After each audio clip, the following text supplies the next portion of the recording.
सबसे पहले मतगणना के बाद नरेश मीणा को जो 60,000 वोट मिले, क्या कुछ कहेंगे?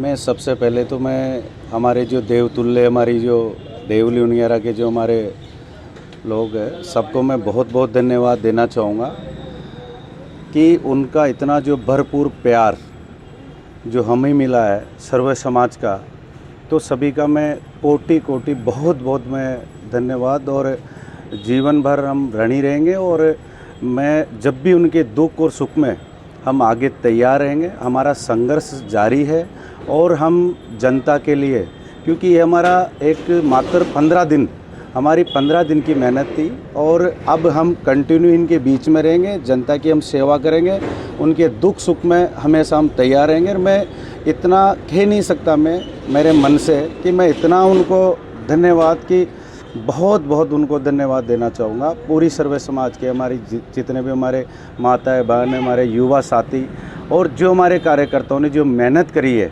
हमारे जितने भी युवा साथी हैं उनको मैं तहे दिल से उनको बहुत बहुत धन्यवाद देता हूँ। जो लोग कह रहे थे कि नरेश मीणा 3,000 से 5,000 में सिमट जाएंगे, क्या कहेंगे उनको? मैं कहना चाहूँगा उनको कि हमने वही तो उनको कहा था कि 3,000 और 1,000 तो ये तो जब वक्त और जब परिणाम आएंगे, जब आपको पता लगेगा कि कौन 1,000 लेके आएगा और कौन 3,000 लेके आएगा। मैं आपको बताना चाहूँगा कि आज हमने कांग्रेस की बिल्कुल ही जमानत जब्त करा दी, ये आप लोगों ने देख लिया।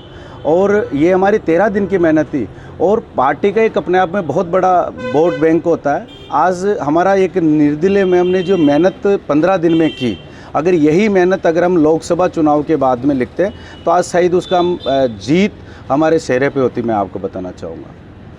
क्या मानते हैं कि आपकी जो रणनीति रही उससे कांग्रेस की तो जमानत जब्त हो गई, लेकिन क्या बीजेपी ने आपको पक्की पकाई जीत दे दी? नहीं, बीजेपी को जिस तरह से जो ये माहौल बना रहे थे यहाँ के जो लोग थे कि ये बाहर के थे, यहाँ के लोग इनकी साथ में नहीं है। और दूसरा हम कहीं ना कहीं वो जिस तरह से जो एक कचरावता के वो समरावता में जो इन्होंने जो माहौल बनाया, इन्होंने एक साजिश रची, उसमें कहीं ना कहीं हम लोग वहाँ पे भी गिर गए। हमारे कार्यकर्ताओं का और इनका सबका जो ध्यान था वो ज़्यादातर उस जगह में डाइवर्ट हो गया और इस कारण से भी कुछ हमारे को थोड़ा लॉस हुआ।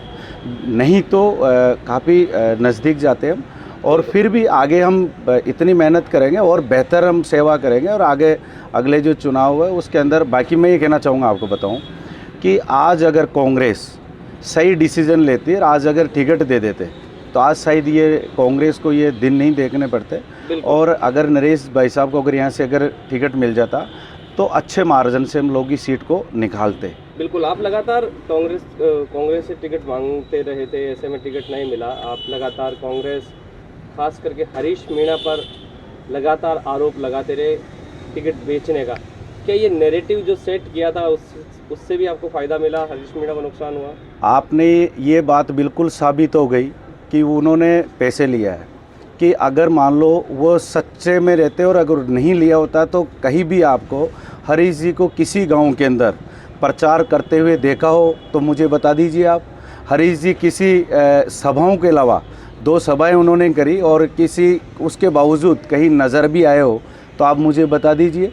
अगर वो ये तो बिल्कुल साबित ही हो गया। अब तो अगर वो नहीं लेते तो वो 1 to 1 केसी मीणा जी के साथ में जाते और गांव में वोट मांगने का काम करते। बाकी जो चीज़ जो एरिकेशन उनके ऊपर लगा, वो एरिकेशन लगा तो उसके कारण वो गए नहीं और उसका नतीजा और ये सब आपने देख लिया कि कांग्रेस कहाँ पे जो अपनी जमानत भी जब्त नहीं कर। मेरे हिसाब से आज दिन तक के इतिहास में पहली बारी पार्टी को इतनी बुरी हार उस कैंडिडेट को हारना पड़ा जहां पे अपनी जमानत भी उसने जब्त करवा दी, वो भी जमानत भी नहीं बचा पाया। इससे बुरा हाल क्या होगा कांग्रेस का? अगर नहीं तो निकलते हरीश जी। ये चुनाव किसके बीच में हो रहा था? ये चुनाव तो हमारे हरीश जी इनके बीच में तो चुनाव हो रहा था। क्या समरावता कांड का फ़ायदा मिला?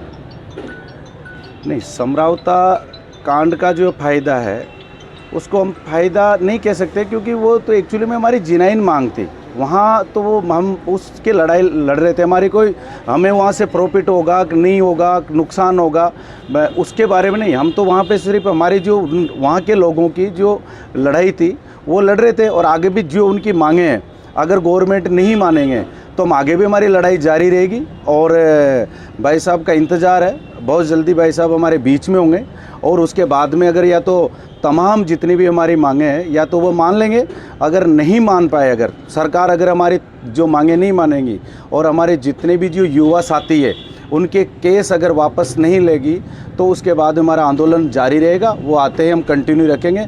और दूसरा, लड़ाई हम जब संघर्ष करने निकल गए तो हम लोगों के बीच में लेके और जनहित में बिल्कुल लड़ाई लड़ते रहेंगे, पीछे नहीं हटेंगे। जिस तरह से जो सर्व समाज का प्यार हमारे साथ में रहा, हम बिल्कुल उनके लिए हर मोर्चे पे खड़े रहेंगे और डट के उनकी सेवा करेंगे। और लड़ाई लड़ने का काम है, वो संघर्ष हमारा कंटिन्यू जारी रहेगा। उनकी हक की लड़ाई और जिनाई लड़ाई पहले भी लड़ते रहे और अब भी लड़ाई लड़ते रहेंगे हम। क्या परिणाम के बाद नरेश मीणा से बातचीत हो पाई? क्या रणनीति रहेगी आगे उनको जेल से रिहा करवाने को लेकर? नहीं, मैं आपको बताना चाहूँगा कि अभी भाई साहब से इस तरह की कोई बात हुई भी नहीं है और अभी मुलाकात हुई नहीं, क्योंकि खाली काउंटिंग हुई तो पहले हमारा जो भी पूरा जो फोकस था वो काउंटिंग को लेके था। और कल जैसे मतगणना ख़त्म हुई, अब भाई साहब से मिलेंगे और बैठ कर फिर आगे की जो भी कोई रणनीति होगी वो करेंगे। बाकी ये तो मैं आपको कहना चाहूँगा कि ये फिर बार बार ही कह रहा हूँ कि हम लोगों के बीच में जैसे ही वो आएंगे हम लड़ाई लड़ेंगे। अगर या तो समरावता के जितने तमाम हमारे जितना नुकसान हुआ है उसकी भरपाई सरकार टाइम से कर दे, जितने हमारे युवा साथी जो अंदर है उनके सारे मुकदमे वापस ले, नहीं तो लड़ाई तो हमारी जारी रहेगी और सच्चाई के लिए हम लड़ते रहेंगे। ये आपको मैं बता दूँ। आगामी दिनों में किस तरह से आप कोई सभा करने वाले हैं, किस तरह से लोगों से कनेक्ट करेंगे, क्या कौन सी प्लानिंग